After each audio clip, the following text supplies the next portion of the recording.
الرحمن الرحیم۔ تو اللہ تعالیٰ سے رحم کی جو درخواست ہے وہ کرنی چاہیے اللہ کے ناموں کے ذریعے۔ یا حیو یا قیوم برحمتک استغیث، اے اللہ، اے زندہ، اے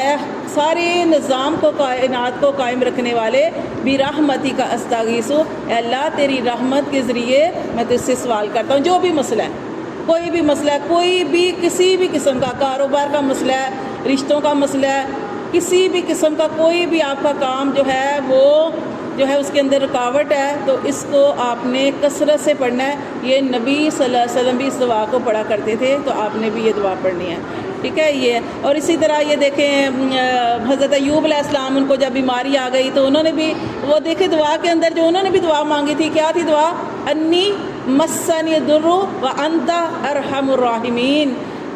رحم کی اللہ سے درخواست، برحمتک استغیث، اللہ ہم تجھ سے تیری رحمت کے ذریعے تجھ سے سوال کرتے ہیں۔ یہاں پہ بھی جب ایوب علیہ السلام کو بیماری آئی تو انہوں نے بھی کون سی دعا مانگی؟ یہی دعا مانگی، اللہ سے رحم کی درخواست کی کہ اللہ مجھے تو تکلیف آ گئی، تو اللہ تبارک و تعالیٰ بیماری آ گئی، میں بے بس ہوں اور کچھ کر نہیں سکتا۔ حالانکہ ان کا کتنا پیارا واقعہ ہے کہ پہلے تو وہ دعا کر ہی نہیں رہے تھے، انہوں نے کہا تھا کہ اتنے سال اللہ تعالیٰ نے مجھے صحت دی ہے، اتنی نعمتیں دی ہیں، اب اگر اللہ کی طرف سے میرے اوپر حالات آ گئے ہیں تو اب میں اتنی جلدی کیوں کروں اللہ سے دعا مانگنے میں؟ لیکن پھر انہوں نے دعا کی، اور دعا کس لیے کی کہ جو ان کے اپنے تھے، اپنوں کی باتوں کی وجہ سے انہیں دعا کی، حالانکہ وہ دعا نہیں کر رہے تھے، کہ ان کے جو اپنے ہی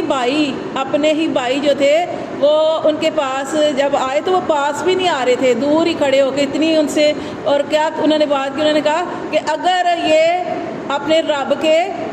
پیارے ہوتے تو رب ان کو اس طرح تکلیف میں مبتلا کرتا، ضرور ان سے کوئی ایسا کام ہوا ہے جس کی وجہ سے یہ تکلیف، یہ حالات، یہ بیماری ان کے اوپر آ گئی ہے۔ تو جب اس طرح کی بات اپنے بھائیوں سے سنی تو اتنی تکلیف ہوئی کہ پھر انہوں نے اپنے رب کو پکارا تھا، اور پھر انہوں نے اپنے رب سے دعا کی تھی، اور یہ دعا ہے ان کی کہ کوئی بیماری کے لیے خاص طور پہ جب کوئی بھی بیماری ہو تو یہ دعا جو ہے وہ پڑھنی چاہیے، جو انہوں نے پڑھی حضرت ایوب علیہ السلام نے۔